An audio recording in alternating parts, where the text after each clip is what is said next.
Since we'd recently gotten 96 summoning, I wanted to go unlock ancient summoning from archaeology. In order to unlock this, you need to complete the Dagon by mystery at the Infernal Source, which requires at least level 69 archaeology and quite a few items. Ancient summoning is a little bit different than normal summoning. In order to make the pouches, you first create a binding contract using Blood of Orcus and Hellfire Metal. Then, while having the pouches in your inventory, you have to kill the enemy type for the pouch that you want to create. The main kind of pouch that I'm looking for is Ripper Demons, so I spent some time killing a whole bunch of them. Later on, when doing a bit of Slayer, I ended up getting a Dark Bow from a Dark Beast task. This weapon is really good for putting into an EOF and is going to be a fantastic addition to our range setup whenever I get around to making another EOF.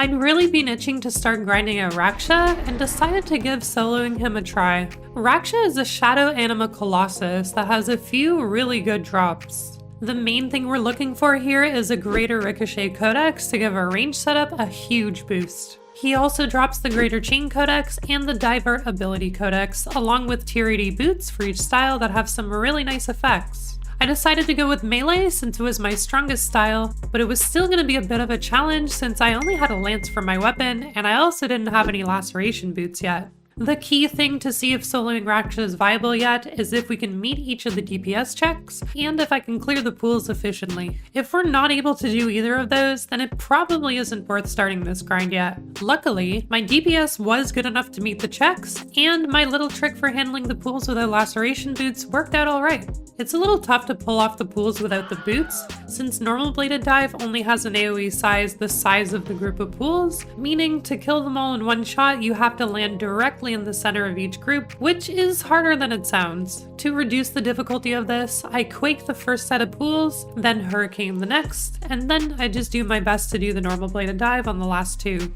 A couple usually end up getting left over and Raksha gains a bit of enrage, but it's not so bad that the fight's not doable and you can just quickly clean up the leftover pools after. It takes a bit of practice to pull off, but it is totally viable if you want to start grinding out Raksha early.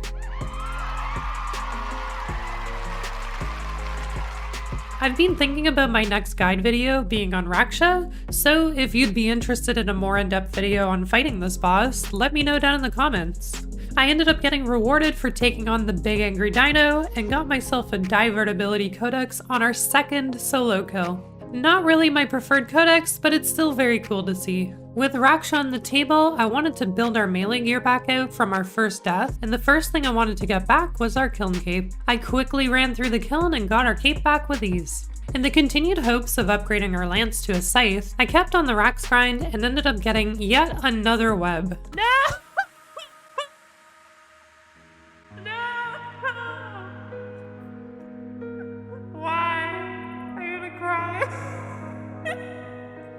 That's 6 freaking webs! Come on! We're now sitting at 6 webs and 1 eye, and my spirits have been thoroughly crushed. Originally, I wanted to just do melee at Rax and get a Fang just through a volume of kills, but after 6 webs, I've finally given in and I'm gonna be doing mage kills from now on. If you didn't know, the drop rate on which hilt you get is higher depending on which style you're using. Mage has the highest chance to receive a Fang, so with a little bit of luck, we should hopefully see one soon. We got a little bit luckier while doing some more Raksha and got a pair of fleeting boots. Oh, I got fleeting boots, yay! Well, now our range is slightly better. Look at them fancy boots. We got them. This is our life changer? Yeah, man. I really wanted these for next. Holy sh! We gotta do more next now. These are tier 80 ranged boots that allow you to move around while using rapid fire. They're a super nice upgrade to our ranged gear and are a really nice drop from Raksha. The next upgrade I wanted to get for our melee setup was Masterwork Armour. This is a tier 90 power armor set that requires 99 smithing to make.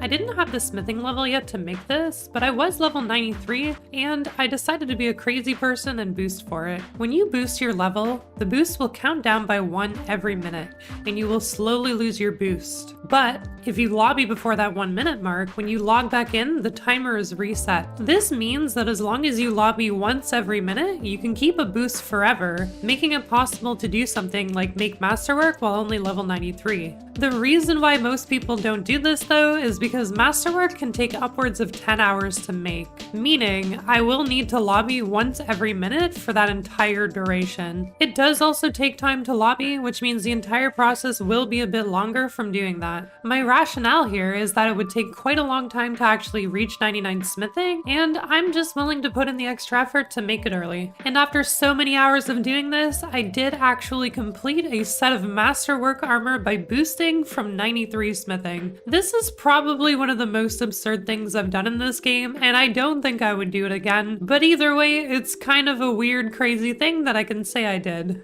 Around this time, I ended up getting LASIK done, so I wouldn't have to wear glasses anymore, and I wasn't wanting to be on camera while I was recovering. Instead of having nothing at all, I thought it would be fun to be a VTuber for the couple weeks of my recovery. Continuing on with the Raksha grind, we were awarded with another pair of fleeting boots. Oh, no! Fleeting boots, really? We already have those, though. Come on. Literally, like, the one thing we already have. What the heck? We don't have much use for these, but they could be a good backup pair in case we lose our first ones to a death. Then, while grinding out some more ED2, we ended up getting a Greater Fury Codex. There we go. Very nice. Oh, we got it! Yeah! Greater Fury, no way! Woo! That's amazing. This codex upgrades our Fury melee ability to be a single hit rather than a channeled ability, and it also makes it so whenever it crits, your next hit is also a guaranteed crit. It's no greater barge, but overall it is a pretty decent upgrade that I'm happy to have. I wanted to start working towards the materials we would need to upgrade our masterwork to trimmed masterwork. To do this, we were going to need more energies from rots, and also a bunch of Torva pieces from Nex. I decided it was a good time to properly start Nex, and the first thing we needed was my set of Ancient Ceremonial. This armor set is used to skip the 40 KC that you need to get from the minions in Nex's lair whenever you want to fight her. You are able to obtain them from the mages in her lair, but the drop rate is quite low. The better thing to do if you can is farm the pieces from the minions in her boss fight because they have a much higher drop rate. One of my friends helped me out with this by doing duo kills with me, but just let me kill the minions so I would always get their drops. Alright, minion down. Oh, I got a thing. Yeah. Okay, I got legs. Oh, I got another piece. Top? Hell yeah. How many pieces is this? There's what? Helmet, body, legs, gloves. I'm pretty sure I have the gloves already too. Oh, I got a helmet. Oh! So I think I just need the boots now? I think we only need one more. Oh, shit! We got a thingy! Is that a good one? Is that the ones that we need per Nex? Get the boots, I'm trying! I'm trying to get the boots. I think it's split. Oh, I got the boots! All it took was you telling me to get them. Hell yeah. Here we go. Ceremonial done. Easy. It actually only ended up taking a couple instances before I had all the pieces of my outfit, and I also ended up getting a Pernix cowl in the process.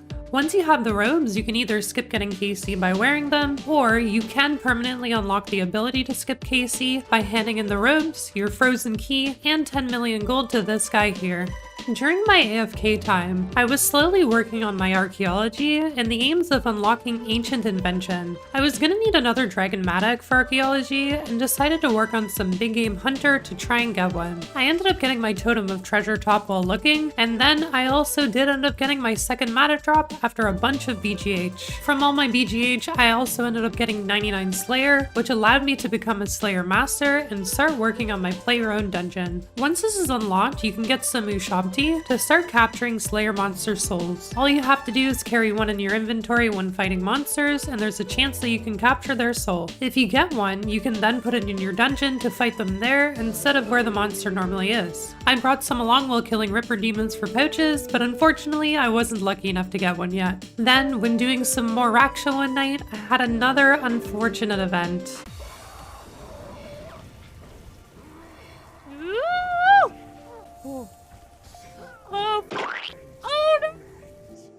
And And that brings us to our second death on the account. This only happened because a handful of silly mistakes on my part, like not telling when I'd already signed, but it is what it is and the lesson has been learned. The main losses this time around were several pieces of the Masterwork Armour I'd spent so long making. Luckily, the chest piece was saved, and I also hadn't been wearing the legs yet because I was running out the charges on my Malevolent legs first, so we still do have the most important pieces of the set. Going forward, I'll have to start being extra careful since the next death means we lose hardcore status. A lot of people can get discouraged by being on their last life, but to me, I feel like you should always be playing as if it's your last life anyways, so I don't see why it should be any different now. One life can last a long time, and I think we can still accomplish a lot before we lose it.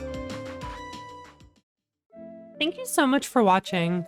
Don't forget to let me know what you thought down in the comments below. I'd also love it for you to come hang out with us on Twitch sometime, under the same name as my YouTube channel, BreaCheese. A link to my stream will be down in the video description.